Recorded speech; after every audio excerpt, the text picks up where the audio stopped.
আপনারা সিরাত পড়েছেন, যারা আল্লাহর হাবিব সাল্লাল্লাহু আলাইহি ইসলামের জীবনী নিয়ে ধারণা রাখেন তারা দেখবেন যে আল্লাহ রাসূল সাল্লাল্লাহু আলাইহি ইসলাম যেখানেই মনে কষ্ট পেয়েছেন, বিষণ্ণ, চিন্তিত, তখনই আল্লাহ তাআলা রাসূল সাল্লাল্লাহু আলাইহি ইসলামের চিন্তা দূর করে রাসূল সাল্লাল্লাহু আলাইহি ইসলামকে সন্তুষ্ট করেছেন।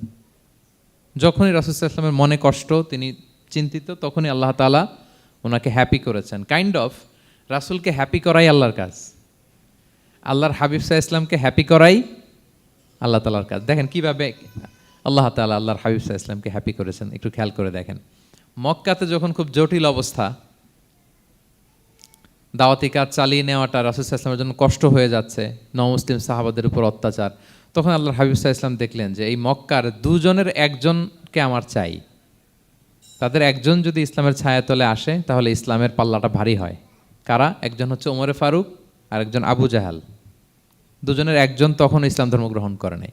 তো রাসূল সাল্লাল্লাহু আলাইহি ইসলাম কেঁদে কেঁদে আল্লাহর কাছে ফরিয়াদ জানালেন, আল্লাহুম্মা আইজ্জাল ইসলামা বি আহাব্বি হাযাইন আর রাজুলাইনি ইনদাক।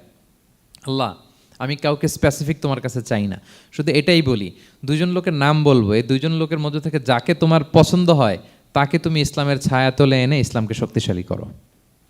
এক হচ্ছে আবু জাহাল, আরেক হচ্ছে ওমরে ফারুক। এই দোয়াটা তিনি করতে লাগলেন আর খুব চিন্তিত, দুজনের কেউই মুসলমান হয় না। একদিন হঠাৎ সাহাবারা বললেন, ইয়া রাসূলুল্লাহ, আল্লাহর হাবিব সাল্লাল্লাহু আলাইহি ইসলাম তখন দারুল আরকামের ভেতরে বসা। সাহাবারা বললেন, ইয়া রাসূলুল্লাহ, আপনি এখান থেকে সরে যান, কারণ ওমরে ফারুক নাঙ্গা তলোয়ার নিয়ে আসতেছে আপনাকে হত্যা করবার জন্য। তো আল্লাহ রাসূল সাল্লাল্লাহু আলাইহি ইসলাম বললেন যে তোমরা সরে যাও, আমার মনে হচ্ছে ওই যে চোখের পানি ছেড়ে আমি দোয়া করেছি, ওই দোয়া আজকে কবুল হতে শুরু করেছে, তোমরা সরো। ঠিকই ওমরে ফারুক রাদিয়াল্লাহু তাআলা আনহু আসলেন, এসে তিনি তলোয়ার রেখে দিয়ে বললেন, আশহাদু আল্লা ইলাহা ইল্লাল্লাহ ওয়া আশহাদু আন্না মুহাম্মাদান আবদুহু ওয়া রাসূলুহু। আমি সাক্ষ্য দিচ্ছি আল্লাহ ছাড়া কোনো ইলাহ নেই এবং আপনি আল্লাহর প্রেরিত বান্দা এবং রাসূল।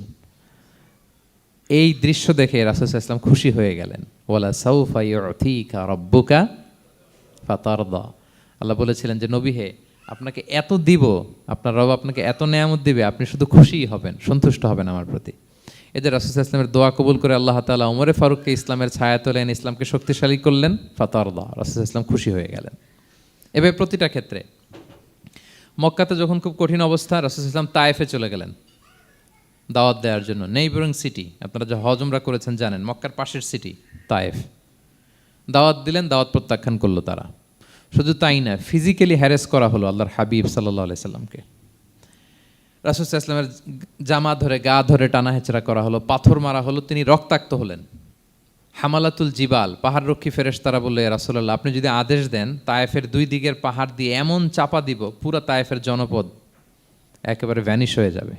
আল্লাহর হাবিব সাল্লাল্লাহু আলাইহি ওয়াসাল্লাম বললেন, না, আমি আশা করি তাদের পরবর্তী নেক্সট জেনারেশনের কেউ না কেউ পড়বে লা ইলাহা ইল্লাল্লাহ মুহাম্মাদুর রাসূলুল্লাহ। তাই হয়েছে। এখন তায়েফে যান, শুধু মসজিদ আর মসজিদ, মসজিদ আর মসজিদ। কি চমৎকার পরিবেশ! তায়েফে গেলে মনেই হবে না আরব দেশ। বৃষ্টি হয় প্রতিদিন, অনেক চাষাবাদ হয়, চমৎকার এলাকা। রাসূল সাল্লাল্লাহু আলাইহি ওয়াসাল্লামের দোয়ার বরকত।